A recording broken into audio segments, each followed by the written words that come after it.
আমাকে এক মেয়ে স্লিপ দিছে, হুজুর আপনার পিছনে আমরা ঈদের নামাজ পড়বার চাই। আমি বললাম ঈদের নামাজ পড়া তোর জন্য ফরজ না, পর্দা মানা হলো ফরজ। জোরে কোন কথা ঠিক কি না? যদি বলেন মেয়ে মানুষ আসতেছে, মরদ মানুষ আসতেছে, হাইরে মুসল্লির ভিড় হবে ভাই, কতগুলা মরদ আসবে মেয়া করুক দেখার জন্য। জোরে কোন কথা ঠিক কি না?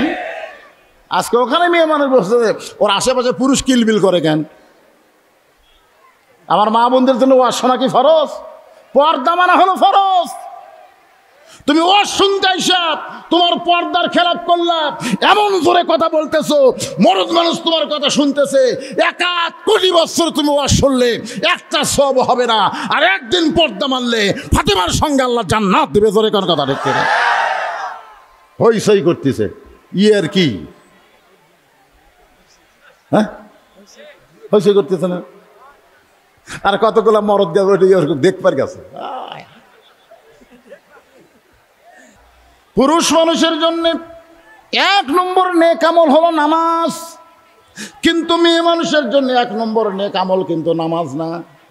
হয়তো আপনারা বলতেছেন হুজুর তাহলে মেয়ে মানুষের জন্য 1 নম্বর নেক আমল কি? ওয়ামিলুস সলিহার উপর কথা বলতেছি। পুরুষের 1 নম্বর হলো নামাজ, আর নারীদের 1 নম্বর নেক আমল হলো পর্দা। কোনো মেয়ের যদি পর্দা না থাকে, ও যতই নামাজ পড়ুক, রোজা করুক, একটা ইবাদত আল্লাহর দরবারে কবুল হবে না। পুরুষের ইবাদত করতে গেলে যেমন নামাজ লাগবে, নারীদের ইবাদত কবুল করার জন্য তেমন পর্দা লাগবে। জোরে কোন কি লাগবে? আজকে আমাদের বাংলাদেশে কেউ শায়েক বার আছে যে মেয়ে মানুষরা ইচ্ছা করলে মসজিদে জামাতে আদায় করতে পারবে। এরা শায়েকে মুসলমান না, এরা হলো শায়েকে শয়তান। জোরে কোন কথা ঠিক কিনা? আল্লাহ কোরআনে বলেছেন ওয়াকরনা ফি বুয়ুতিকুন্না ওয়ালা তাবাররুজনা তাবাররুজাল জাহিলিয়াতিল উলা। এই মেয়েরা ঘরের মধ্যে থাকো, ঘরের পরিবেশ নিয়ে যদি বাইরে হতে আসতে চাও সেটা ভিন্ন কথা, কিন্তু ঘরের মধ্যেই তোমাদের থাকা লাগবে। হুকুম কার? আরো জোরে কান। আল্লাহ রাসূল বললেন ফাতেমা তুমি মেয়ে, নবীর মেয়ে হওয়ার কারণে আল্লাহ তোমাকে জান্নাত দিবে, এ কথা কখনোই তুমি মনে করবা না। তোমার বাবা বিশ্ব নবী, তোমার বাবা শ্রেষ্ঠ নবী, এই কারণে আল্লাহ তোমাকে জান্নাত দেবে, এটা কখনোই মনে রাখবা না। ফাতেমা বললেন বাবা তাহলে জান্নাত পাইতে গেলে কি করা লাগবে? আল্লাহ রাসূল বলেন ফাতেমা জান্নাতে যদি যাবার চাও, জান্নাতের আমল করে তোমাকে জান্নাতে যেতে হবে।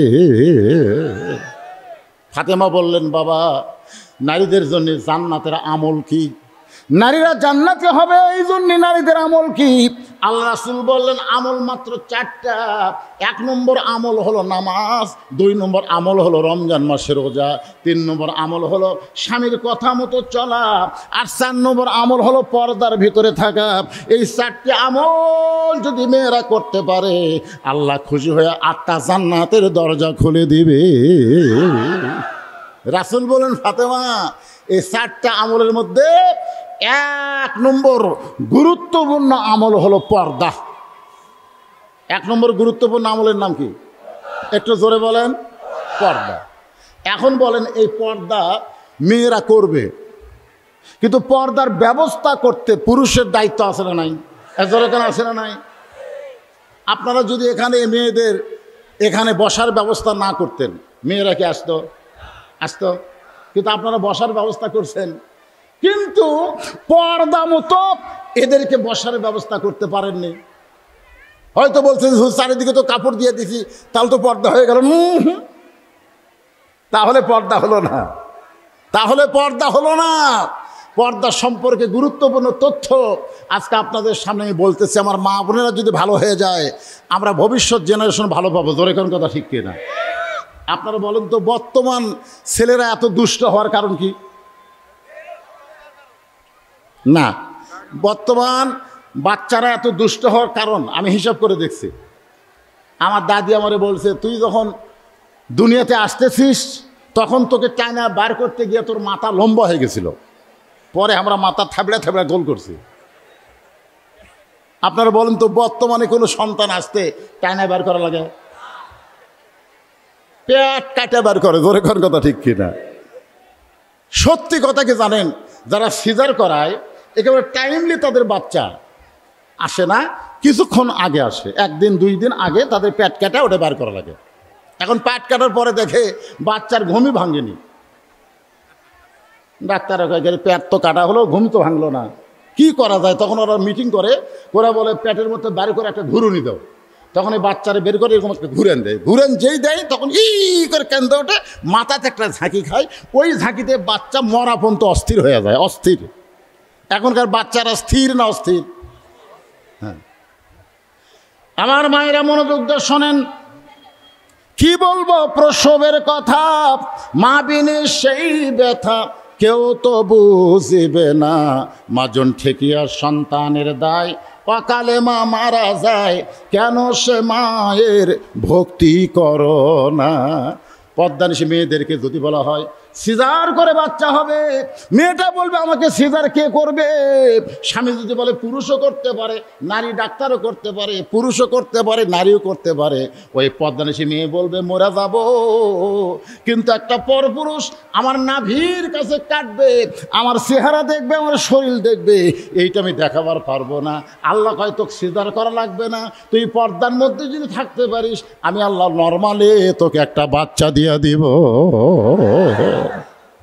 আজও বাংলাদেশে অনেক মায়েরা সিজার করে না, খালি পর্দা খেলাফের ভয়। জোরে কর কথা, ঠিক না?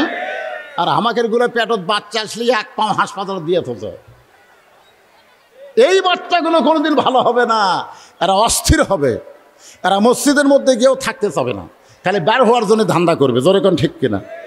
আমরা আগে জুমার নামাজ পড়ে সালাম ফিরানোর পরে হুজুর মোনাজাত করতো, আমরা সেই মোনাজাতে থাকতাম। আর এখনকার ফতুয়া দিতে মোনাজাত তো নামাজের অংশ না, খালি সালাম ফিরাই কার স্যান্ডেল কুটি লাগতে পারে, এরা বাড়ির দিকে আসে। জোরে কোন ঠিক কিনা? এরা চা স্টলে যায় ঘন্টার পর ঘন্টা গল্প করে, আর মসজিদের মধ্যে 5 মিনিট অন্য যায় 10 বার ঘড়ি দেখে। জোরে কোন কথা, ঠিক কিনা? আমরা কি চাই আমাদের ভবিষ্যৎ জেনারেশন এরকম থাক? যদি আমরা ভালো সন্তান চাই, তাহলে একটা ভালো মায়ের দরকার। আর একটা ভালো মা যদি আমরা সমাজে চাই, একটা পর্দানিশী মায়ের দরকার। আমার মায়েরা যারা পর্দার অন্তরালে, একটু মনোযোগ দিয়ে শোনেন, এই পৃথিবীতে যিনি সবচাইতে পর্দানিশী ছিলেন তার নাম হলো ফাতেমা। একদিন গভীর রাত্রে মা খাদিজাতুল কুবরা আল্লাহ নবীর ডান হাতখানা বুকের মধ্যে নিয়ে ফোঁপায়া ফোঁপায়া কাঁদতেছে। রাসূল বলে খাদিজা, দুনিয়ার সবাই ঘুম পাড়তেছে আর আপনি এমন করে কাঁদতেছেন। খাদিজা বলে রাসূলুল্লাহ, যে কোনো সময় আমার মৃত্যু হবে, যে কোনো সময় মৃত্যু হবে হুজুর, আপনি কি বলবেন না মরার পরে আমার সুখবর কি? রাসূল বলেন, খাদিজা, মরার পরে আপনার সুখবর হলো এই দুনিয়াতে 10 জন নারীকে আল্লাহ জান্নাতের সার্টিফিকেট দিয়েছে, আপনি হলেন তার মধ্যে 1 নম্বর। খাদিজা চমকে বলতেছে, হুজুর আমি না জানি 10 জন পুরুষকে আল্লাহ জান্নাতের সার্টিফিকেট দিয়েছে। আল্লাহ রাসূল বলে, খাদিজা, 10 জন পুরুষের 1 নম্বর হলো আবু বকর, আর 10 জন নারীর 1 নম্বর হলো খাদিজাতুল কুবরা। আর কান্না আছে?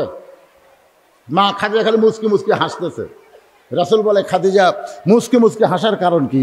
বলে, আল্লাহ আমাকে 1 নম্বর জান্নাতে ঘোষণা করছে। মনের মধ্যে একটা আনন্দের ঢেউ খেলতেছে। আল্লাহ রাসূল বলে, খাদিজা, আপনি যদি জান্নাতের 1 নম্বর হন, তাহলে 2 নম্বর কে হলে ভালো হয়? পুরুষের মধ্যে 1 নম্বর আবু বকর, 2 নম্বর উমর, 3 নম্বর ওসমান, 4 নম্বর আলী। তাহলে মেয়েদের মধ্যে 1 নম্বর খাদিজা, 2 নম্বর কে হলে ভালো হয়? আল্লাহ রাসূল কিন্তু নিজের বিবিদের সঙ্গে মশকরা করতে ভালোবাসতেন। সুবহানাল্লাহ কন্যা কেন? আল্লাহ রাসূল বলতেন, আমি যখন আমার বিবির কাছে আসি তখন আমি কোনোদিন নবী থাকি না, আমি পৃথিবীর শ্রেষ্ঠ স্বামী হওয়ার চেষ্টা করি। সুবহানাল্লাহ কন্যা কেন? রাসূল বলেছেন, আমি যখন আমার বিবিদের কাছে আসি তখন আমি নবী থাকি না, আমি পৃথিবীর শ্রেষ্ঠ স্বামী হওয়ার চেষ্টা করি। কারণ আল্লাহ কোরআনে বলেছেন, হুন্না লিবাসুল লাকুম ওয়া আনতুম লিবাসুল লাহুন্না। স্বামী হলো বিবির পোশাক, বিবি হলো স্বামীর পোশাক। আমার বউ একলাই সেহরি পাক করবে আর আমি আরামে ঘুম পাড়বো, এমন স্বামী আমি না। আমার বউ যে কষ্ট করতেছে তার কষ্টের অর্ধেক ভাগ আমি নিব। জোরে কর কথা, ঠিক কিনা? মা আয়েশা খাবার বাড়ে, রাসূল মশকে করে পানি নিয়ে আসে, বিশাল পানির মশক, মশক মানে পানির পাতিল, রাসূল মাথাত করে নিয়ে আসতেছে। মা আয়েশা নবীর সামনে দাঁড়িয়ে বলে, ইয়া রাসূলুল্লাহ, আপনি হলেন আল্লাহর শ্রেষ্ঠ নবী। রাসূল বললেন, নবী হিসাবে যেমন শ্রেষ্ঠ, স্বামী হিসাবেও তেমন শ্রেষ্ঠ হবার চাই। দরকার সুবহানাল্লাহ।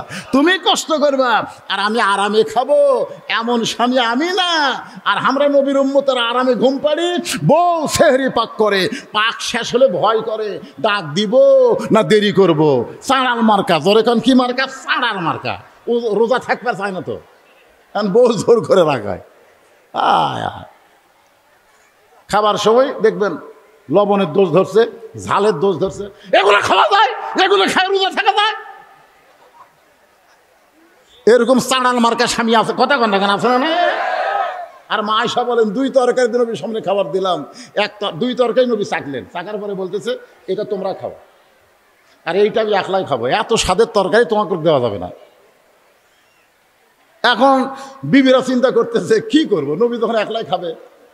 সমস্ত তরকারি খাওয়ার পরে বাকি যখন চাটা খায়, আয়েশা বলে হুজুর সবই খালেন, চাটাও খাবেন? রাসূল বলে চাটা খাওয়া সুন্নত। সামান্য একদিকে লাগিয়েছিল, মা আয়েশা ওইটার মুকুট দিয়ে দেখে লবণও নাই ঝালও নেই। ইয়া রাসূলুল্লাহ, লবণ হয়নি ঝাল হয়নি, আপনি সব খালেন। বলে তোমরা খাইলে দুর্নাম হতো, দরকার কি? আমি খাইছি, দুর্নামটা আমি একাই ভিতরে হজম করছি। আমরা সামান্য দোষ পাইলে বউরে যাতাই কই, আর নবী লবণও দেয়নি ঝাল দেয়নি, একাই খাইছে তাও বলেনি, জোরে কোন সুবহানাল্লাহ। খালি টুপি মাথার দিলে নবীর সুন্নত হয় না, নবীর আদর্শকে গ্রহণ করা হলো নবীর সুন্নাত। জোরে কোন কথা ঠিক কিনা? আল্লাহ নবী বলতেছেন খাদিজা আপনি যখন 1 নম্বর জান্নাতি, তাহলে 2 নম্বর জান্নাতি কে হবে? আপনি কি তার নামটা একটু বলবেন না? কারণ মেয়ে মানুষের মধ্যে আপনার বিচরণ, আমি হলাম পুরুষ মানুষের মধ্যে। আমি বলেছি 1 নম্বর আবু বকর, 2 নম্বর ওমর, 3 নম্বর হলো ওসমান, 4 নম্বর আলী, 5 নম্বর আব্দুর রহমান ইবনে আউফ, 6 নম্বর জুবাইর, 7 নম্বর তালহা, 8 নম্বর সাদ ইবনে আবি ওয়াক্কাস, 9 নম্বর আবু সাঈদ, আর 10 নম্বর হলো ওবাদা ইবনুল জাররাহ। এই 10 জনই হলেন আশারে মুবাশশারা। আমি নবী পুরুষের মধ্যে থাকি, 10 জন পুরুষের নাম কইছি। আপনি নারীদের মধ্যে থাকেন, তাহলে 1 নম্বর তো আপনি, 2 নম্বর কে? খাদিজা বলতেছে হুজুর 2 নম্বর ফাতেমা হলে ভালো হয়। আল্লাহ রাসূল বললেন আপনাকে আল্লাহ 4টা মেয়ে দিছে। কয়টা মেয়ে? এ কথা কোন কয় মেয়ে? কুলসুমা, জয়নাব, রোকেয়া, ফাতেমা। তো আপনি অন্য 3টা মেয়ের কথা না বলে আপনি সরাসরি ফাতেমার কথা বলতেছেন, কারণ কি? মা খাদিজা বললেন ইয়া রাসূলুল্লাহ আপনি আল্লাহর নবী হতে পারেন, আপনি একজন বাবা। একজন বাবা কোন সন্তান কেমন এটা কোনোদিন বলতে পারবে না, কারণ বাবা আনন্দে মাতিয়া সাগরে ভাসাইয়া সেই যে চইলা যায় খবর লয় না, মাজন ধরিয়া উদরে কত কষ্ট করে, 10 মাস পরে পায় প্রসবের বেদনা। কোন সন্তান কেমন এটা কেউ না জানলেও মা জানে। মার কারণে সন্তান আল্লাহর ওলি হয়, আবার মায়ের কারণেই সন্তান শয়তান হয়, মায়ের কারণে। তো আমার 4টা মেয়ে, এই 4টা মেয়ের মধ্যে কোন মেয়ে কেমন এটা আপনি জানার চাইতে আমি ভালো জানি। ওগো আল্লাহর নবী, ফাতেমাকে আমার এমন মনে হয় 2 নম্বর আল্লাহ ফাতেমার নামটাই ঘোষণা করলে ভালো। আল্লাহ রাসূল বললেন খাদিজা আপনি যতই 2 নম্বর খন, ফাতেমা তো জান্নাতি নয়। খাদিজা বলে ইয়া রাসূলুল্লাহ ফাতেমা যদি জান্নাতি না হয় তাহলে ফাতেমার খবর কি? রাসূল বললেন সাইয়্যিদাতুন নিসায়ে আহলুল জান্নাহ ফাতেমাতুজ জোহরা। ফাতেমা কোনো নম্বরের মধ্যে নাই, ফাতেমা হলো সমস্ত জান্নাতি নারীদের নেত্রী। ওখানে আপনার খাওয়া আছে? খাদিজা বলতেছে ওই জায়গাতে আপনার খাওয়া আছে? আপনি নম্বরের মধ্যে আছেন, আর ফাতেমা কোনো নম্বরত নাই। ফাতেমা হলো সমস্ত জান্নাতি নারীদের নেত্রী। খাদিজা বলতে হুজুর আমি হলাম মা, আমাকে আল্লাহ বাদ দিয়া মেয়েকে জান্নাতের এদের নেত্রী বানালো, এটা কি আল্লাহ ঠিক হলো? রাসূল বললেন তুমি মেয়ে মানুষ দেখে এই কথা বলতেছ, তুমি যদি পুরুষ হইতা তাহলে এই কথা বলতে না। কারণ আমি নবী জানি মেয়ে মানুষের হিংসা বেশি। একজন যদি বারবার প্রধানমন্ত্রী হয়, আর একজন চিকিৎসার জন্য যদি বিদেশে যাবার চাই তাও যাবার দিবি না। জোরে কোন কথা ঠিক কিনা? তুই দেশত নর, তোর বাইরে যাওয়া চলবে না। হাই রে হাই, এরকে কলজা খালি হিংসা ভরা। জোরে কোন কি ভরা? হাই রে ভাই, কোনোদিন আপনারা দেখবেন না জামাই শ্বশুরের যুদ্ধ, কোনোদিন আপনার পাবেন না। কিন্তু বউ শাশুড়ির যুদ্ধ, ধরে কোন কথা ঠিক কিনা? আপনার বলুন তো, বউ কি মরদ মানুষ? কথা কন না কেন? বউ কি মরদ মানুষ? শাশুড়ি কি মরদ মানুষ? তাহলে বউ শাশুড়ির যুদ্ধ হয়, জামাই শ্বশুরের যুদ্ধ কোনোদিন হয় না। কারণ কি? কারণ পুরুষ মানুষের মধ্যে কোনো হিংসা নাই, যত হিংসা নারীদের ভিতরে, ধরে কোন কথা ঠিক কিনা? হ্যাঁ, আজকে ওদের পরে আর কোনোদিন আমাকে এটা আশীর্বাদ দিবি? মেয়েরা কবি ওটার দরকার নাই। আসল কথা ভাইজান, বহুত নারী হয়েছে হুজুর, বহু নারী সম্পর্কে তো নারী সম্পর্কিত কথা হচ্ছে, বহুত নারী হয়েছে। ওরা কি সব জায়গায় যাবার পারবে? আজকে আইসে, কিন্তু ওরা তো শুনতেছে না। খাদিজা বললেন, এ রাসূলুল্লাহ, কোন আমলের কারণে আল্লাহ আমাকে 1 নম্বর জান্নাতি বললেন আর ফাতেমাকে জান্নাতি নারীদের নেত্রী ঘোষণা করলেন? এই আমলটা কি আপনি কি একটু বলবেন না? আমি একটু সেই আমলটা করতে চাই। রাসূল বললেন, আপনি সে আমল করবার চাইলেও আর পারবেন না, যেটা ফাতেমা করছে আপনি করবার চাইলেও আর পারবেন না।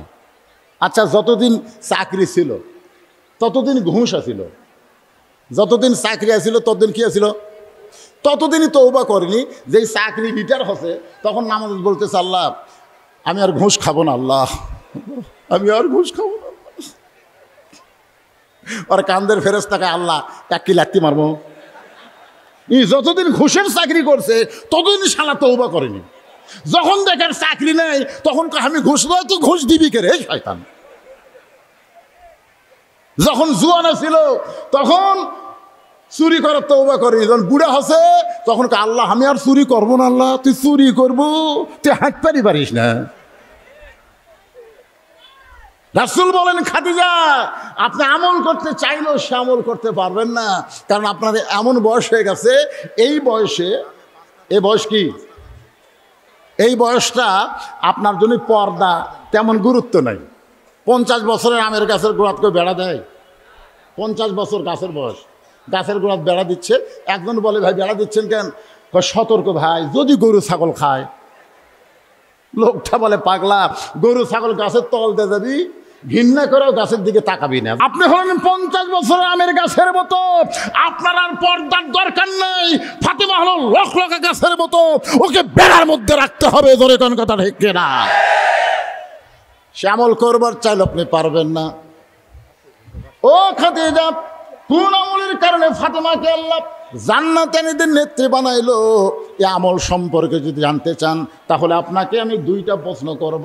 1 নম্বর প্রশ্ন হলো, আপনি কি বলতে পারেন কত বছর বয়সে ঈমান গ্রহণ করছেন? খাদিজা বলে, রাসূলুল্লাহ আমার যখন 55 বছর বয়স তখন আমি ঈমান গ্রহণ করেছি। রাসূল বলে, খাদিজা ঈমান গ্রহণ করার আগে আপনি কি ছিলেন? খাদিজা বলে, হুজুর ঈমান গ্রহণ করার আগে আমি কাফের ছিলাম। আল্লাহ রাসূল বলে, খাদিজা আপনার হায়াতের 55 বছর আপনি কুফুরে হালে কাটাইছেন। এখন আপনি বলেন তো আপনার ফাতেমা কত বছর কুফুরে হালে কাটাইছে? খাদিজা বলতেছে, জান্নাতি জান্নাতি, ফাতেমা জান্নাতি হয়ে জন্মগ্রহণ করেছে। দেখেন, 1 নম্বরে আপনি নাই, আপনি 55 বছর কাফের, আর ফাতেমা হওয়ার সাথে সাথেই জান্নাত। 2 নম্বর প্রশ্ন হলো, আপনার নাকের সাইজ কেমন? আপনার দাঁতের সাইজ কেমন? আপনার গায়ের রং কেমন? এটা দুনিয়ার কত পুরুষ বলতে পারে? খাদিজা বলতে, হুজুর 40 বছর বয়সে আপনাকে যখন আমি স্বামী হিসাবে গ্রহণ করি, ওই সময় মক্কার সবচাইতে ধনবতী রমণী আমি ছিলাম। এই ধনবতী হওয়ার পিছনে কারণ হলো আমার বাবার অঢেল ব্যবসা ছিল। এই ব্যবসাগুলো আমি দেখাশোনা করতাম। এই ব্যবসা দেখাশোনা করার সময় অনেক পুরুষের সাথে আমার লেনদেন হয়েছে। ওই পুরুষের আমার নাকের সাইজ কেমন, আমার দাঁতের সাইজ কেমন, আমার গায়ের রং কেমন বলতে পারে। আল্লাহ নবী বললেন, খাদিজা এখন বলেন তো ফাতেমার দাঁতের সাইজ কেমন, ফাতেমার নাকের সাইজ কেমন, ফাতেমার গায়ের রং কেমন, এটা দুনিয়ার কত পুরুষ বলতে পারে? খাদিজা কান্দের বলে, নবী গো, পর্দানিশী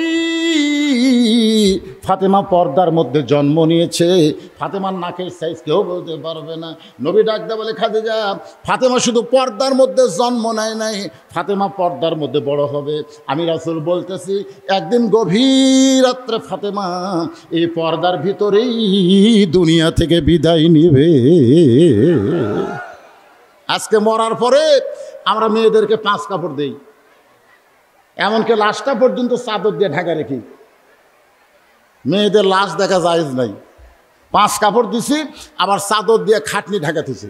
ফেরেশতা বলতেছে, আল্লাহ এই মেয়ে মানুষ যখন জীবিত ছিল তখন ঠিক মতো গায়ে কাপড় চুপড়ি ছয়নি, বেপর্দা হয়ে গোটা পাড়া ঘুরিছে, কিন্তু মরে যাওয়ার পরে 5 কাপড় দিয়ে আবার চাদর দিয়ে ঢাকলো, কারণ কি? আল্লাহ বলতেছে, দেশের নাম বাংলাদেশ রে, ওই দেশে বাঁচতে মানে না রে, মরার পরে মানে। আপনারা বলেন তো, যেই মেয়েটা জীবিত অবস্থায় মাথার চুল বেচা খাচ্ছে, মরার পরে তার মাথার বান্ধা কোনো লাভ আছে? কারণ মেয়ে মানুষের 5 কাপড়ের মধ্যে 2 কাপড়, একটা হলো মাথা বান, একটা হলো সিনা বান। ওই বাঁচা অবস্থায় মাথার চুল বেচা খাচ্ছে, আর মরার পরে ওর মাথা বান্ধা কোনো লাভ হয় নাই। জীবিত অবস্থায় যে বুকের উপর অন্য রাখে নাই, গলার মাফলা বানাইছে, আর মরার পরে ওর সিনা বান্ধা কোনো লাভ আছে? কথা কন না কেন? আমার মায়েদের জন্য বলতে শোনেন, গভীর রাত্রে ফাতেমা হযরত আলীকে বুকের মধ্যে বলে, স্বামী গো, আজকে রাত্রেবেলায় আমার মৃত্যু হবে। যেই মাত্র বলেছে আমার মৃত্যু হবে, গাছের গোড়া কাটলে গাছটা যেমন ঠাস করে পড়ে যায়, হযরত আলী তেমনি পড়ে গেলেন ঘরের মাঝায়। মা ফাতেমা মুচকি মুচকি হেসে ওই স্বামীর মাথাটা উরাতের উপরে নিয়ে কপালে একটা চুম্বন দিয়ে বলে, স্বামী গো, এতদিন আমি জানতাম আপনি হলেন আসাদুল্লাহিল গালিব, এতদিন আমি বিশ্বাস করতাম আপনি হচ্ছেন জ্ঞানের সম্রাট। আপনারা বলেন তো, হযরত আলীর চাইতে বড় বীর কেউ দুনিয়াতে ছিল? হযরত আলীর চাইতে বড় জ্ঞানী কেউ দুনিয়াতে নাই। আল্লাহ রাসূল বলেছেন, আলী ও আসাদুল্লাহিল গালিব।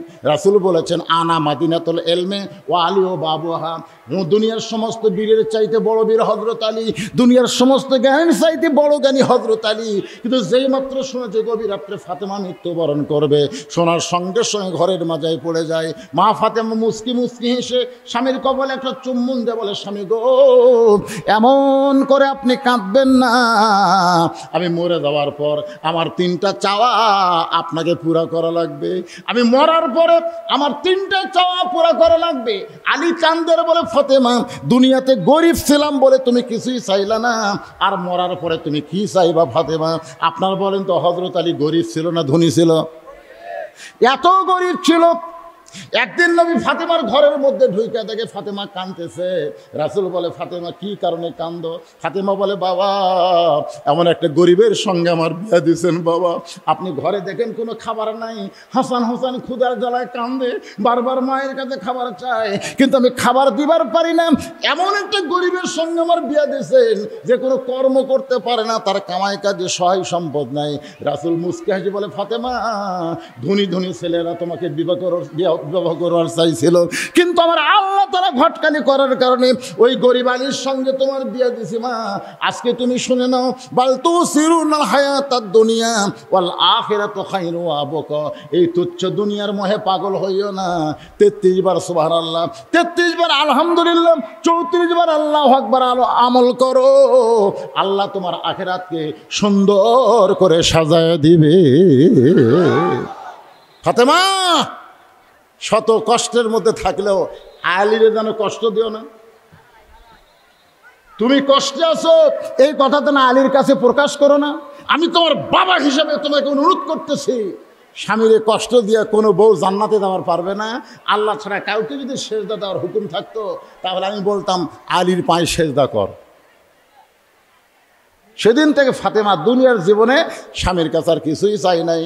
কিন্তু বলতে চাই, মরে যাওয়ার পরে আমার 3টা চাওয়া আপনাকে পুরা করা লাগবে। 1 নম্বর চাওয়া হলো রাতের অন্ধকারেই আমাকে দাফন করা লাগবে।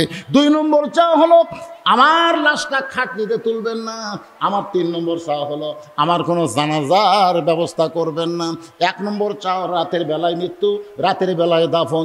2 নম্বর চাওয়া হলো আমার লাশ খাটনির তোলা চলবে না, কারণ 4 জন মানুষ খাটনি নিবে, তেমন 4 জন মানুষ ফাতেমার দুনিয়াতে নাই। যদি আজকে আল্লাহর নবী থাকতো, মরা মেয়ের লাশের খাটনি বাবা কান্দে নিবার পারতো।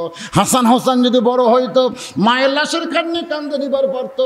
কিন্তু 6 মাস আগে নবী দুনিয়া থেকে চলে গেছেন। হাসান হোসেন এত ছোট, মায়ের লাশের খাটনি কান্দে নিবার পারবে না।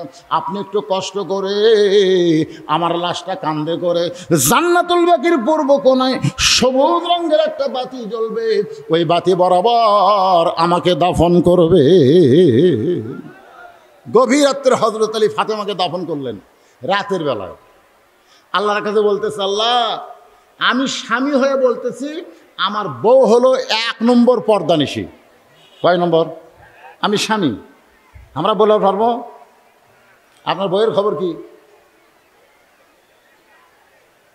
আল্লাহ, যে মেয়েটা সবসময় পর্দার মধ্যে থাকতো, আজকে গভীর রাত্রে পর্দায় তাকে দাফন করলাম, তার পর্দাকে কবুল কর আল্লাহ।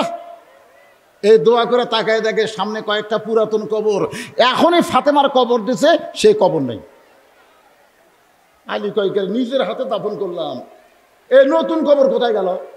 গোটা জান্নাতুল বাকি দৌড়ে আর বলে ফাতেমার কবর, ফাতেমার কবর।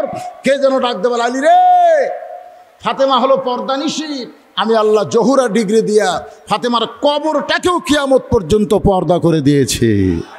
রাসূল বলে শুধু পর্দার মধ্যে থাকার কারণে, পর্দার মধ্যে চলে যাওয়ার কারণে আল্লাহ ফাতেমাকে খাতুনে জান্নাত ডিগ্রি দিয়েছে, জান্নাতীদের নেত্রী বানাইছে।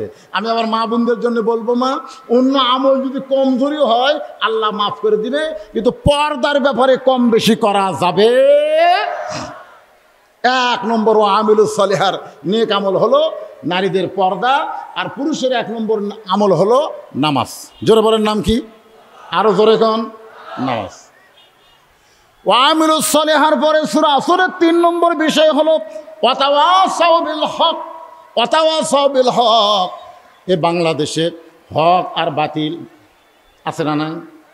মনে করেন, দৃষ্টান্ত দিচ্ছি, হক হচ্ছে আজিজুল হক, মামুনুল হক, একেবারে এর পিছনে হক আছে না নাই? কথা কোন দেখেন, আজিজুল, মামুনুল। আপনার বলেন তো, এ হকের খবর কি? হকের খবর হচ্ছে বউলিয়া ধরা পড়ে। দেখছেন বর্তমানে বাতিল সমাজে হকের অবস্থা দেখেন, বউলিয়া ধরা।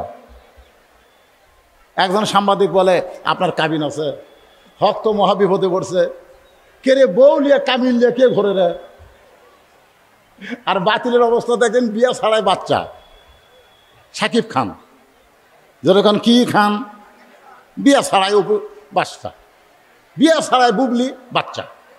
একটা সাংবাদিক কইল না যে তোমাদের বিয়ে কবে হলো, বাচ্চা কবে হলো?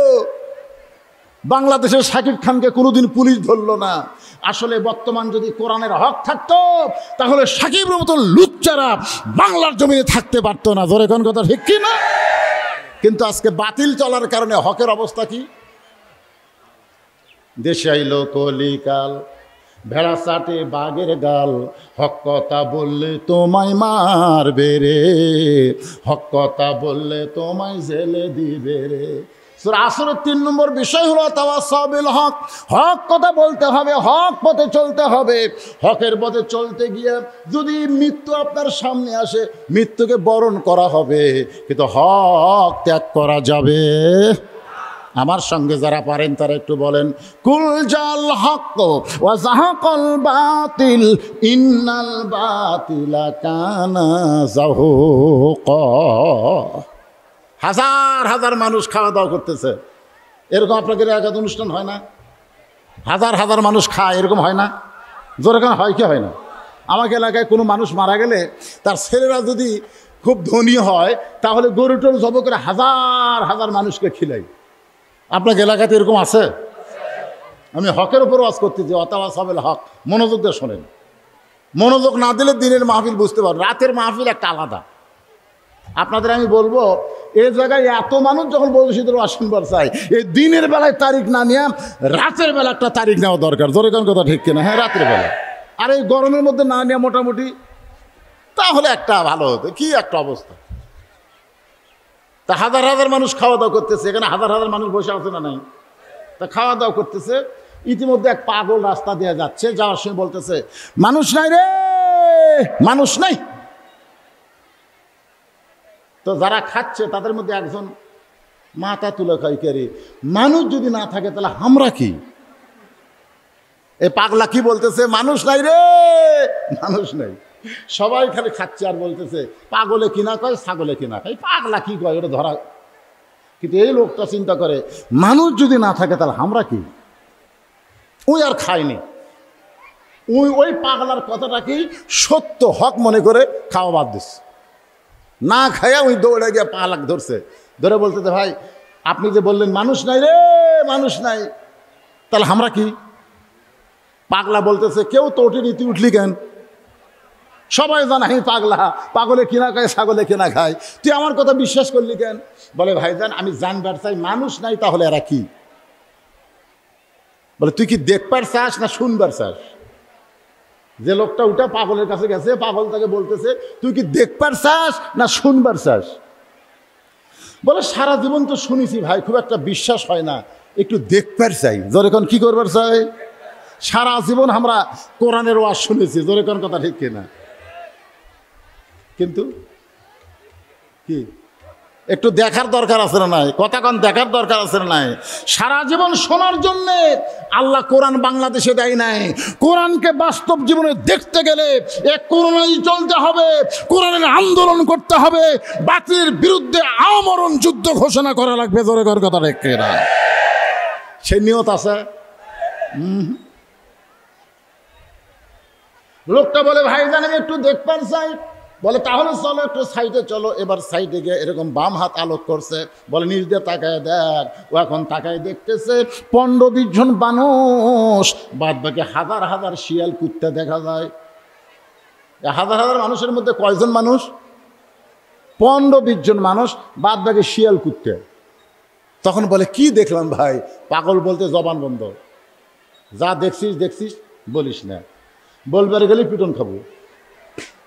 আসল কথা বললে তোমায় জেলে দিবে রে, আসল কথা বললে তোমায় ধরবে রে। দেশাইলো কলিকাল ভেড়া চাটে বাঘের গাল, আসল কথা বললে তোমায় মারবে রে। তুমি যেটা দেখছো দেখো, কিন্তু বলো না, খালি বলে দেখো। আমি পাগল বলে আমার কিছু কয় নাই, কি তুমি বললে তোমাকে কিন্তু ছাড়বে না, সবাই মিলে ধরবে। বলে ভাইজান বলবো না, কিন্তু দেখলাম কি 15-20 জন মানুষ, বাদ বাকি শিয়াল কুত্তা। পাগল বলতেছেন লাকাদ খলাকনাল ইনসানা ফি আহসানি তাকবীম।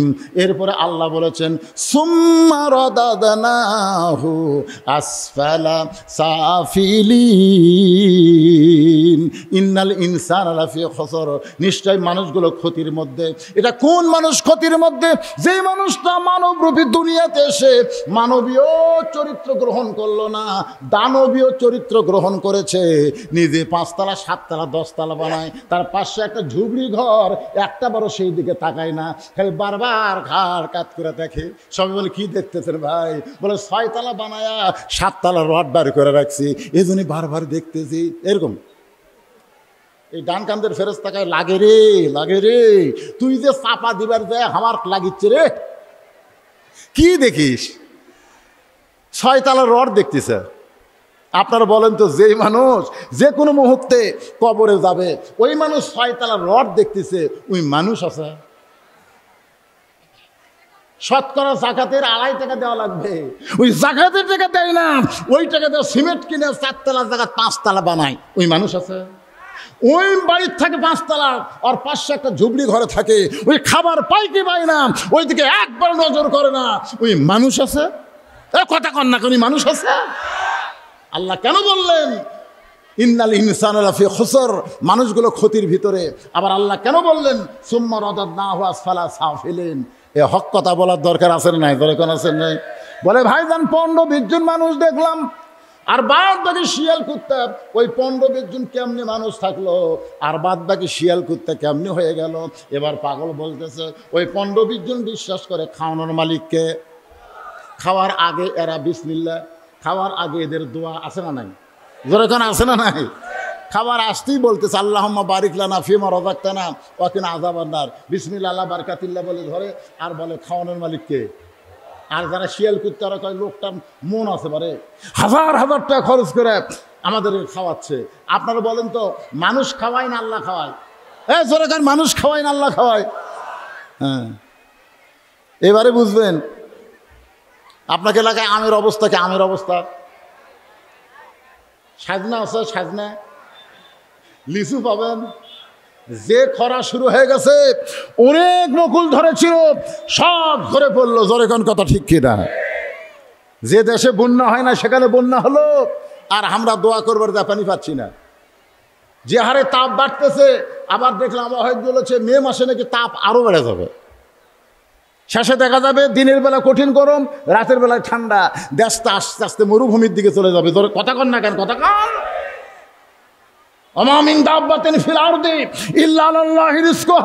কোন প্রধানমন্ত্রী, কোন অর্থমন্ত্রী, কোন খাদ্যমন্ত্রী মানুষকে খাওয়াতে পারে না। মানুষকে খাওয়ানোর মালিক আমার আল্লাহ। জোরে কোন কথা ঠিক কিনা? বিশ্বাস আছে আল্লাহ খাওয়ায়? আবাদ না হলে খাবো কি? চাকরি না হলে বাঁচবো কেমনে? ব্যবসা না হলে চলতে পারবো না। ব্যবসা না হলে চলতে পারবো না, চাকরি না হলে বাঁচবো কেমনে, আবাদ না হলে খাবো কি? আপনারা বলেন তো, খাওয়ানোর মালিককে, বাঁচানোর মালিককে, চলানোর মালিককে? হ্যাঁ, একটু খেয়াল করবেন। অথবা সবিল হক, হক কথা বলতে হবে, হক পথে চলতে হবে। আর হক কথা বলতে গেলে নানা রকম বিপদ আপদ মুসিবত আসবে। আল্লাহ বলেছেন অথবা সবিল সবর, ধৈর্য ধারণ করা লাগবে। আল্লাহ কোরআনে বলেন ইন্নাল্লাহা মা'আস সাবিরিন, ধৈর্যশীলদের সঙ্গে কে আছে? জোরে গান কে আছে? এই যে আপনারা গরমের মধ্যে ধৈর্য ধারণ করে আলোচনা শুনতেছেন, এত ধৈর্য ধারণ করতেছেন, শরীর ঘামে যাচ্ছে, গরম লাগতেছে, এরপরেও আপনারা কথাবার্তা শুনতেছেন। এই ধৈর্যশীলদের সঙ্গে কে আছে? কথা কন না কেন? আর দ্বারা অধৈর্য হয়ে রাস্তায় ঘোরাফিরি করতেছে, আইরে বাতাস পাচ্ছি না, গরম লাগতেছে। আল্লাহ কই তুই আরো অশান্তির মধ্যে ভুগবি, কারণ তোর সঙ্গে আমি নাই। অধৈর্যের সাথে শয়তান আছে, আর ধৈর্যশীলদের সঙ্গে কে আছে? তাহলে ধৈর্য ধারণ করার দরকার আছে না নাই? কোনোদিন বাচ্চা হয়নি, এবার প্রথম মায়ের বাচ্চা হবে। কোনোদিন বাচ্চা হয় না, এবার প্রথম বাচ্চা হবে। যে মেয়ের বাচ্চা হয় নাই, সেই মেয়ে বাচ্চা হবার গেলে প্রসব বেদনার কষ্ট তাকে সহ্য করার দরকার আছে না নাই? দরকার আছে না নাই? কিন্তু যেই প্রসব বেদনা শুরু হয়ে গেছে, ও তখন বলতেছে বিষ খাবো, গলার দড়ি দিব, মরে যাব। দাদি নানি দৌড়ে এসে ধাক্কায় ঘরের মধ্যে তুলেছে। কি কিসের বিষ খাবি? এই কষ্ট সহ্য করা যাবে না দাদি, বিষ দেন, দড়ি দেন, গলার দেবো। এত কষ্ট, কলজা টানে নিয়ে যাচ্ছে, এই কষ্ট আর সহ্য করতে পারবো না। দাদি বলতেছে পাগলি, মা হবার চাস, মায়ের পায়ের তলে সন্তানের জান্নাত। এমনি এমনি মা হবে? কষ্ট সহ্য করাই লাগবে। জোরে কোন কথা ঠিক কিনা? চল ঘরে চল। ধাক্কায় ঘরের মধ্যে নিয়ে যা, দরজা বন্ধ করে ঠান্ডা পানির মতো নরম কাপড় চুবড়াইয়া কপালের উপর দিয়ে বলতেছে ধৈর্য ধর, অথবা সবে সবর, ধৈর্য ধর। এখন দাদি নানির কথায় মেয়েটা ধৈর্য ধারণ করেছে, আর ভাইনা বাচ্চা টানতেছে। এক সময় বাচ্চা টানতে গিয়ে বাচ্চার হাত মাথা যখন বের করতেছে, এমন সময় মা চিৎকার দিয়া বেহুশ হয়ে পড়ে গেছে। এক সময় বাচ্চা বের হলো, বাচ্চায় গোসল করানোর পরে ওই বাচ্চা মায়ের বুকের উপর যখন রাইখা দেয়, সঙ্গে সঙ্গে মায়ের হুঁশ ফিরাইছে। মা বাচ্চাকে হাত দেয়, বুকের মধ্যে নিয়ে চুমা খায়। দাদিনী বলতেছে লাত্তি মার, একে লাত্তি বাইরে ফেলা দে, এর জন্যই গলার দড়ি দিবার চাইলি, এর জন্যই বিষ খাবার চাইলি, আর বুকের মধ্যে নিয়ে চুমা খাস, কারণ কি ফাইলা দে। তখন মা বলে দাদি গ, কষ্টের পরে এমন শান্তি পাবো এইটা আগে কোনোদিন কল্পনা করি নাই। এখন সন্তান বুকে নেওয়ার সঙ্গে সঙ্গে আমার যত কষ্ট ছিল আমি সব কষ্ট ভুলে গিয়েছি। আজকে এই কোরআনের জন্যে, এই কোরআনের সমাজের জন্যে, ইসলামের পতাকা বাংলার জমিনে পোতার জন্যে, বাংলাতে ইসলাম গালিব করার জন্যে বহু লোকের ফাঁসি হলো, বহু লোক নির্যাতনে গেল, মামুনুল হকের মানুষ মতো জেলের মধ্যে থাকলো বিনা অপরাধে। আলেমদের জেলখানায় নানা রকম কষ্ট দেওয়া হচ্ছে। আলেমদের অধৈর্য হলে হবে না, আল্লাহওয়ালা বান্দাদের অধৈর্য হলে হবে না। তারপরও প্রসব বেদনার জন্য আপনি অধৈর্য মা যদি হয়, বাচ্চা কিন্তু পাওয়া যাবে না।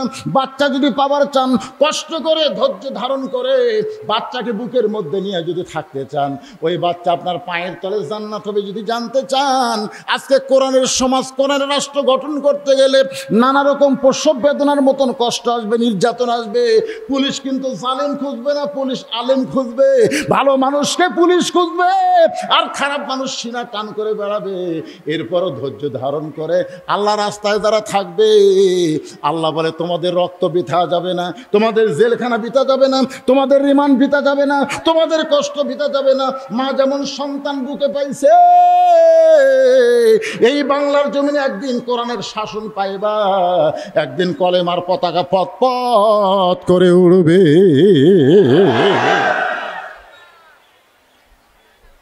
আপনাদেরকে শেষের দিকে একটা কথা বলি, মসজিদের জন্য মাহফিল। কোরআন শরীফে 5টা মসজিদের খবর পাওয়া গেছে, তার মধ্যে 2টা মসজিদের নাম একসাথে আছে। 2টা মসজিদ, কয়টা? সুবহানাল্লাযী আসরা বিআবদিহি লাইলাম মিনাল মাসজিদিল হারাম ইলাল মাসজিদিল আকসা। আপনারা বলেন তো মসজিদে হারাম কোনটা? এ ভাই, আপনারা মসজিদ বানাচ্ছেন না, মসজিদ বানাবেন না? এই কমিটির লোকেরা কোথায়? মসজিদ বানাবেন না? ভাঙ্গা মসজিদ চাঙ্গা করবেন না? তো এখানে 2টা মসজিদের কথা আছে, একটা হলো মসজিদে হারাম। মসজিদে হারাম কোনটা? হ্যাঁ, কাবা ঘর। আর বাইতুল মুকাদ্দাস কোনটা? মসজিদে আকসা। 2 মসজিদ কার? কথা কয় না। এই কোরআনে একটা সূরা আছে, নাম হলো সূরা ফিল। আপনারা কি বিশ্বাস করেন?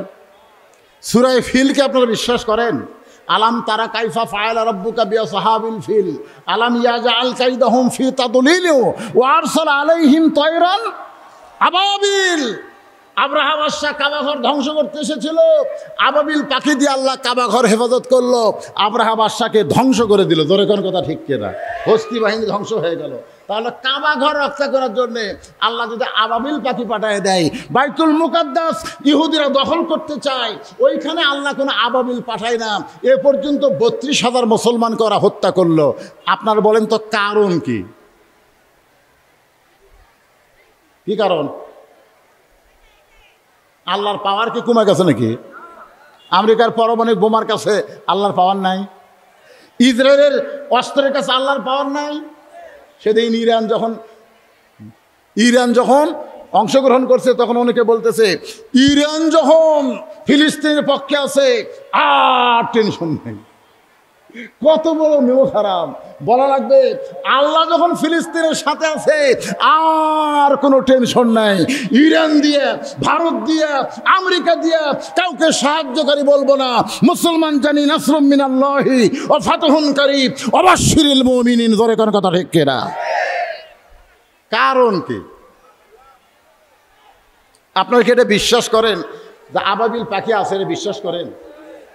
আব্রাহা বাদশাকে আল্লাহ, হস্তি বাহিনীকে আল্লাহ ধ্বংস করে দিচ্ছে, এটা কি বিশ্বাস করেন? তাহলে কাবা ঘরও যার, বাইতুল মুকাদ্দাসও তার। তো কাবা ঘর দখল করতে আসলে সেটা ধ্বংস হয়ে যায়, আর বাইতুল মুকাদ্দাসের মধ্যে বুট পায়ে, জুতা পায়ে নাপাক অবস্থায় ঘুরতেছে, আল্লাহ কিছুই কয় না। কারণ কি? কারণ কি? কারণ কি শুনবেন? বলবো? হুজুরের দিকে যা দেখতেছেন না ওই সাইডে, ওগুলো সব আমার। ওই সাইডে যা দেখতেছেন ওটাও আমার। পিছন দিকে যা দেখতেছেন আমার বাপসা স্যার। সামনে যা দেখতেছেন এগুলো হামাকের কয় ভাইয়ের। এলাকার পাও দেওয়ার জায়গা কারো নেই। তো বলতেছে সবই যদি তোমাকে হয় আল্লাহর, তখন বলে হুজুর আল্লাহটা দেখবার গেলে 2 মিনিট হাঁটা লাগবে। কয় মিনিট? 2 মিনিট হাঁটার পরে মসজিদের কাছে গিয়ে বলতে হুজুর এখানে আল্লাহর কিছু ছিল না, আমার চাই 10 শতক আল্লাহ দান করছে, আর আমরা টাকা পয়সা আল্লাহ ঘর বানিয়ে দিছি। ফেরেশতাকে আল্লাহ দেশের নাম কি? যেই দেশে তোমার কিছু নাই, ওর চা দান করলে তোমার জায়গা হয়, আর ওরা ঘর বানিয়ে দিলে তোমার ঘর হয়। এই দেশের নাম কি? আল্লাহ বলতেছে এটাই হলো ফেরাউনি বাংলাদেশ। ওই দেশে আমি আল্লাহর কিছু নাই রে, সব ওরকে। আজকে দেখেন 5 তলা 7 তলা বিল্ডিং বাড়ি আছে না নাই? আপনাকে 5 বিয়ে আছে না নাই? আপনি কোনোদিন 4 তলা দেখছেন রাস্তার মাইক লিয়ে যায় ভিক্ষা করতেছে, ভাই রে আমার 3 তলা করবার যায় 50 বস্তা সিমেন্ট শর্ট পড়ে গেছে, ভাই তোমরা যখন রাস্তা দিয়ে যাচ্ছ আমাকে 1 বস্তা করে সিমেন্ট দান করো ভাই? কেউ কোসে? কোনোদিন দেখছেন? ওই ভিক্ষা ছাড়াই যদি 5 তলা বাড়ি করতে পারে, ওই লোকের কাছে মসজিদের জন্য গেছেন, ভাই মসজিদের কাম করতে যে আমাকে 5 বছর সিমেন্ট লাগবে পারে, তখন বলছি যে ভাই হাত খুব শর্ট, আমার হাত খুবই শর্ট ভাই, ওই ওর ঘর বানাতে শর্ট নাই, আল্লাহর ঘরে যদি চাচ্ছেন তো শর্ট ভাই। আপনারা বলেন তো, আপনারা সত্যি করে অন্তর থেকে বলেন, ওই বাইতুল ইনসান ওর বাসা বানাতে কোনোদিন ভিক্ষা করে না, আল্লাহর ঘরের জন্য ভিক্ষা করে। এর মধ্যে কারণ আছে না নাই? এই কতক্ষণ কারণ আছে না নাই? হ্যাঁ, আপনি 3 তলা 4 তলা বাড়ি একলাই করতে পারেন, আর মসজিদ করবার গেলে 10-এর ভিক্ষা লাগে। কারণ কি? কারণ একটাই, কাবা ঘর আল্লাহ ধ্বংসের হাত থেকে আবাবিল পাখি দিয়ে বাঁচাই দিছে, বাইতুল মুকাদ্দাস ইসরায়েলি ইহুদিরা ধ্বংস করবে, এখানে মুসলমানের রক্ত দেওয়া লাগতেছে। জোরে কোন কথা ঠিক কিনা? এখন 2-1 জন বলবে হুজুর বর্তমান পারমাণবিক বোমার কাছে বলে আবাবিল চলবে, তাই নাকি? হ্যাঁ, ওমা আরসালনাকা ইল্লা রাহমাতাল লিল আলামিন। মায়েশা বলতেছে রাসূলুল্লাহ, আপনাকে গোসল করাতে গিয়া আপনার দেহের কতগুলো জায়গা দেখলাম কালো কালো দাগ, আপনার কি কোনোদিন বসন্ত হয়েছিল? রাসূল বলে, আয়েশা এগুলো বসন্তের দাগ না, এগুলো তায়েফ ভাই আমাকে পাথর মারছিল, ওই পাথরের দাগগুলো এখনো রয়েছে। আয়েশা বলে, রাসূলুল্লাহ এই দাগগুলো তো আল্লাহকে বলতে পারেন, আল্লাহ যেন দাগগুলো মিশিয়ে দেয়। রাসূল বলে, আয়েশা রে এই দাগ না হাসরের ময়দানে রাখবো, আমার যে সমস্ত উম্মতেরা এরকম দাগ নিয়ে হাসরের ময়দানে আমি তাদের সঙ্গে করে জান্নাতে নিয়ে যাব। কিসের দাগ? আপনার দেহের মধ্যে একটু দাগ তো ঘর দরকার আছে না? যেরকম আছে না? আজকে মুসলমান নবীর উম্মত, নবী দোয়া করেছেন, আল্লাহ যে তায়েফের আমাকে পাথর মারলো, এই তায়েফবাসীকে তুমি ধ্বংস করো না, তুমি তাদেরকে হেদায়েত দাও। সেই দিন থেকে আল্লাহ তাআলা গজব বন্ধ করে দিছে, আবাবিল বন্ধ করে দিছে। জোরে কোন কথা ঠিক কিনা?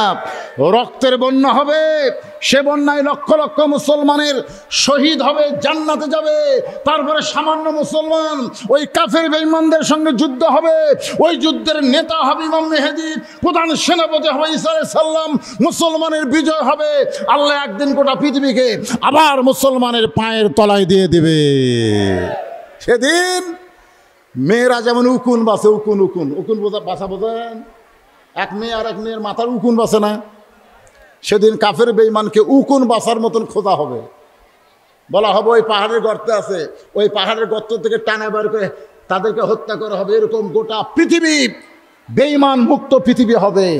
আবার মুসলমানকে আল্লাহ গোটা পৃথিবী দিয়ে দিবে, তার আগে রক্ত দেওয়া লাগবে। ধরে কোন কথা ঠিক কিনা? নানা রকম বিপদ আপদ মুসিবতের পরীক্ষা হবে, অতাওয়াসাবিস সবর, এরকম অবস্থায় ধৈর্য ধারণ করবে। যেরকম আজকে আমরা মাহফিলে আমরা গরমের মধ্যে শরীর ঘাম হয়ে গেছে, তারপরে ধৈর্য ধারণ করে আল্লাহর কোরআনের কথাগুলো শুনেছি। আমি নিয়ত করেছিলাম দীর্ঘ সময় আপনাদের সামনে কথা বলবো, কিন্তু কঠিন গরমের কারণে আমার ভিতরটাই অস্থির অস্থির লাগতেছে। এবং আপনাদেরকেও আমি এই যা বললাম সূরা আসর থেকে, বক্তা এবং শ্রোতা সকলকে আল্লাহ যেন আমল করার তৌফিক দান করে। সকলে বলে আল্লাহুম্মা আমিন। আস্তাগফিরুল্লাহ আল্লাযী লা ইলাহা ইল্লা হুয়াল হাইয়ুল কাইয়্যুম ওয়া আতুবু ইলাইহি। আল্লাহুম্মা সাল্লি আলা মুহাম্মদ ওয়া আলা আলি সাল্লি আলা মুহাম্মদ। ভাইজান যা শুনছি আমরা খালি শুনবই না, বাস্তব জীবন আমল করব। আল্লাহ যেন আমাদেরকে তৌফিক দেয়। জোরে কোন আমিন। আর এই মসজিদের দিকে সকলেই লক্ষ্য রাখবেন। বাজারের মসজিদ, মসজিদকে সুন্দর করতে গেলে আপনারা এখানে এত বিশাল সমাবেশে আপনারা দান হয়তো করা কঠিন হয়ে যাচ্ছে, তাই আপনারা এখানে এসে সাইডে লিখে দিয়ে যাবেন, যে যা পারবেন আল্লাহ রাস্তায় দান করবেন। আল্লাহ সকলের দানকে কবুল করুক। আল্লাহুম্মা আমিন। আল্লাহুম্মা আনতাস সালাম ওয়া মিনকাস সালাম তাবারাকতা ইয়া যাল জালালি ওয়াল ইকরাম। আলহাজ জাহিদুল ইসলাম 5000 টাকা দান করেছে। এরকম অনেক আল্লাহর বান্দা আছে যারা দান করবে নগদে বাকিতে। আল্লাহ সকলের দানকে আল্লাহ আপনি কবুল করে নেন। বড় কষ্ট করে কঠিন গরমের মধ্যে যখন আমাকে দাওয়াত দিতেছিল তখন এত গরম ছিল না। এত গরম যদি থাকতো তাহলে দিনের বেলায় আমি দাওয়াত নিতাম না, কিন্তু দাওয়াতটা নেওয়া হয়েছে আল্লাহ। এরপরও আসলাম, মনের মধ্যে অনেক কল্পনা, এত গরমের মধ্যে মানুষ কি বাড়ি ছেড়ে কোরআনের মাহফিল আসবে, কিন্তু এখানে আসার পর আশ্চর্য হয়ে গেলাম। হাজার হাজার তোমার বান্দা বান্দিরা আরামের বাড়ি, আরামের ফ্যানের বাতাসকে বাদ দিয়া কঠিন গরমের মধ্যে দীর্ঘ সময় আল্লাহ আলোচনা শুনেছে। আলোচনার পরিসমাপ্তিতে আমি 2খানা হাত তুলে সবুজ বাংলা যুব সমাজের জন্য দোয়া, সকলের জন্য দোয়া হবে। আয় আল্লাহ মেহেরবানি করে আজকের এই মাহফিল শুরু থেকে শেষ পর্যন্ত যত আলোচনা হয়েছে এর মধ্যে যদি ত্রুটি হয়, ভুল হয়, মাফ করে দিও। এর যা হাদিয়া মঞ্জুর করো সোনার মদিনায় নবী পাকের রওজা মোবারকে আল্লাহ কবুল করে নাও। তামাম আম্বিয়ায়ে কেরাম, আসহাবে কেরাম, তাবিনে কেরাম, তাবিনে কেরাম, তামাম পৃথিবীর মাটির নিচে যত মুমিন মুমিনা শুয়ে আছে আল্লাহ সকলের আরওয়াহ পরে হাদিয়া কবুল করো। আল্লাহ আমরা যারা হাত তুলেছি আমাদের জনম দোকনি মা, মায়ের জন্য একটু দোয়া করেন বাজান। এই দুনিয়াতে যার মা আছে তার সব আছে, যার মা নাই তার কিছুই নাই। 23 সালের 25 ডিসেম্বর আমার মা যখন মারা গেছে, 18 সালে আমার বাবা মরে গেছে। আমরা তখন মায়ের কাছে গেলে মা আমাদের মাথায় হাত বলেছে, বাবা কান্দিস না, তোর বাবা মরে গেলে কি হয়েছে, আমি তো তোর মা রয়েছি। 23 সালের 25 ডিসেম্বর মা যখন মারা গেল, মাথায় হাত দিয়ে বলার কেউ নাই। এই দরদের মা যাদের কবরে চলে গেছে আল্লাহ মেহেরবানি করে মায়ের কবরকে জান্নাতের টুকরা বানিয়ে দাও। বাবার বাড়িঘর সবই আছে আল্লাহ, আজকে যাদের বাবা অসহায় এতিম হয়ে কবরে চলে গেছে আল্লাহ মেহেরবানি করে বাবার কবরকে জান্নাতের টুকরা বানিয়ে দাও। আমাদের দাদা দাদি নানা আত্মীয় স্বজন শ্বশুর শাশুড়ি কবরবাসী হয়ে গেছে আল্লাহ কবরবাসীদের মাফ করে দাও। আয় আল্লাহ আজকের মাহফিলের সম্মানিত সভাপতিকে আল্লাহ তুমি কবুল করো, প্রধান অতিথি বিশেষ অতিথি আল্লাহ তুমি কবুল করো। যেই যুবকেরা কষ্ট করে মেহনত করে এত সুন্দর আয়োজন করেছে আল্লাহ, এই যুবকগুলোকে তুমি 5 ওয়াক্ত নামাজি হিসেবে কবুল করে নাও। এখানে যুব সংঘের জন্য দোয়া চাওয়া হয়েছে, আমরা যুবকদের জন্য কি দোয়া করব? একটাই দোয়া, যুবকেরা যেন 5 ওয়াক্ত নামাজ আদায় করে, আল্লাহ কবুল করুক, জোরে করে আমিন। ভাইজান মসজিদের উন্নয়ন কল্পে মাহফিল, মসজিদ তো মডেল মসজিদ হয়ে গেছে। বাংলাদেশে মসজিদের কত সৌন্দর্য, কিন্তু মুসল্লি তো নাই। আমি দোয়া করব, আপনারা দোয়া করবেন অত্র খাঙ্গইর হাটখোলা বাজারের মসজিদে আল্লাহ যেন মুসল্লির উন্নতি দান করে, মসজিদ যেন মুসল্লি ভরপুর হয়ে যায়, জোরে বল আল্লাহুম্মা আমিন। আমার সম্মানিত মা বোনদের জন্য ওয়াজ করেছে আল্লাহ, আমার মা বোনদেরকে আবেদা সালিহা পদ্মানিশি কবুল করো।